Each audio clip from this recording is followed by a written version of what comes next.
In Damascus, the indiscriminate nature of war is never very far away. In recent months, it has even reached the old city, an area tightly controlled by the Assad regime. Mortar shells fired from rebel-held suburbs crash into schools, churches and mosques as life continues around them. Our international editor Lindsay Hilsum is in Damascus, where she's experienced firsthand just how random attacks can be. Lindsay. Kathy, we were in the old city of Damascus today. In fact, we had finished filming, and then we heard this loud crash, which we realized was a mortar. I have to say it wasn't that loud. I didn't think it was so close, but we went to have a look. We walked around the corner, and it was there less than 100 yards away. Really a terrible scene. And I think that has brought home to me more than anything else how arbitrary it is, this war here in Damascus at the moment. This one was really a little bit too close for comfort.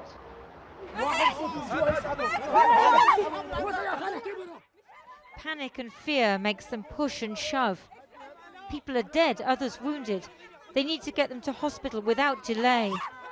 Everyone wants to get their friend, their relative, into the van.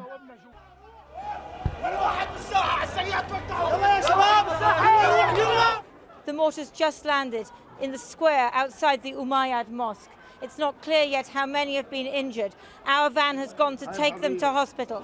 People now are just trying to get away from the area. They're afraid there'll be another one. And suddenly it's quiet. The blood is still fresh. Someone dropped a shoe. It's over. The Umayyad Mosque is the historic centre of the old city. It was itself hit earlier this month. No wonder not many turn out for Friday prayers these days.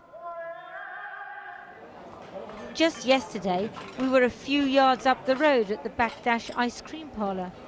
It's been here in the souk since 1895, through occupation, war and dictatorship. Now the scenes we witness today have become routine. The crisis doesn't bother us too much. If a mortar falls, it only affects us for an hour or so. After that, things go back to normal.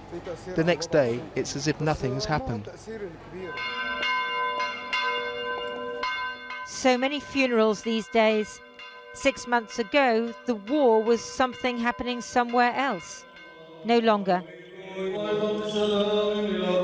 The congregation of the Greek Orthodox Church in the Damascus suburb of Bab Tuma is mourning Sarkis Milani. He'd gone to check on his house in the Christian village of Malula when a sniper shot him.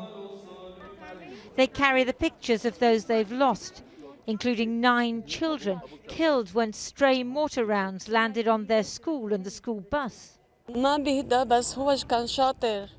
He would never sit still. He was always playing. He was so active. He loved to run around. He didn't like to sleep, and I don't know how he can be sleeping now. His body is cold.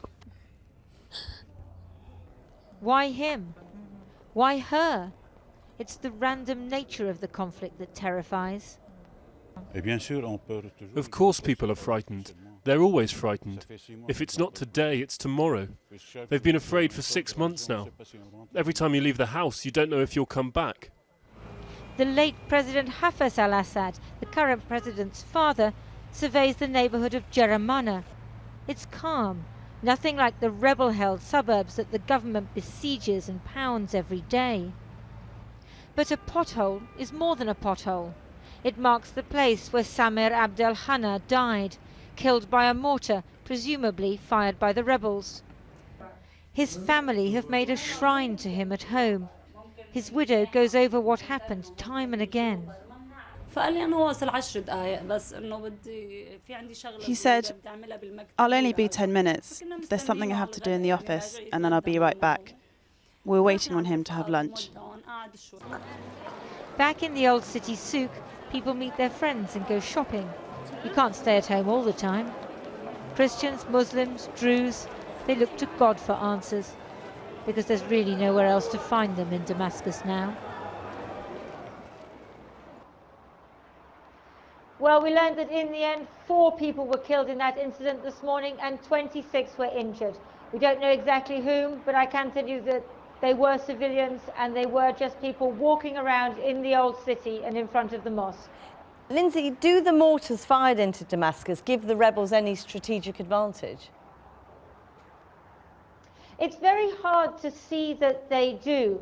I don't think that as many are being fired into the city by the rebels as are being fired by the government into the suburbs, because the government is really trying to get those suburbs back, and certainly firing mortars is one of the tactics they're using.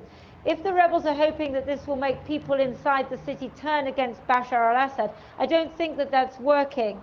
Many of the people I've been speaking to while I've been here, they say they don't like the president very much, they don't like the regime very much, but they're afraid of jihadis, and this tactic of firing into them, it just makes them anxious and nervous. One woman said to me, "We don't need freedom, we just need peace and security." And what about further north and northwest of Damascus towards the Lebanese border? What's the state of fighting there? This is where the most intense fighting is going on at the moment. This is because the government is trying to stop the rebels from smuggling in weapons. So what's happening at the moment is the government has taken another 2 small towns over the last couple of days. But I think that that fighting is going to continue for quite some time, because if that line for the rebels is cut off, if they can't get the weapons in, then that will make it extremely difficult for them to defend those suburbs that they're trying so hard to keep hold of outside the capital. Lindsay Hilsum in Damascus, thanks very much.